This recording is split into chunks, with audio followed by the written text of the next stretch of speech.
action again. Things. That's my skill and do it. Big boy. Who knows? Kuti life ichava better. Penyu wakanaka taingorota. Vaisa vanyore kukwira makata. Asi mama vaingondisimbisa. Vachiti big show na zvichaita. Chinodiwa ramba uchinamata.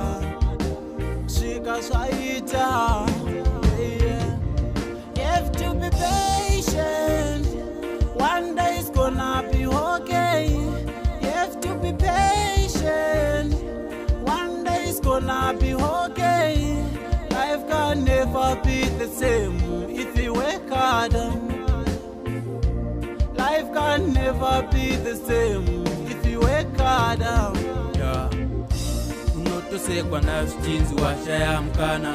Asi nhasi zvasiyana namangwana. Hapana pazvicharamba zvakangofanana. Take it easy slow wangu kusamanya.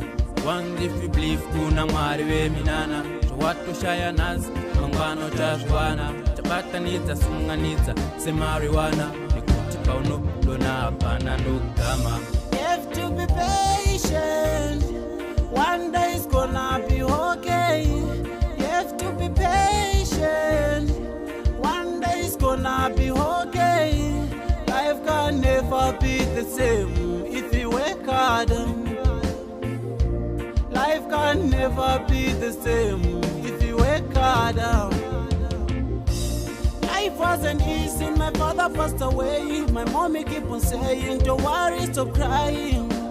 Life is gonna be okay. Wipe your tears, pray for success. Believe in Jesus, God have mercy. Don't be scared for enemies. Upenyu huchanaga, don't worry. Upenyu wako uchaita mari.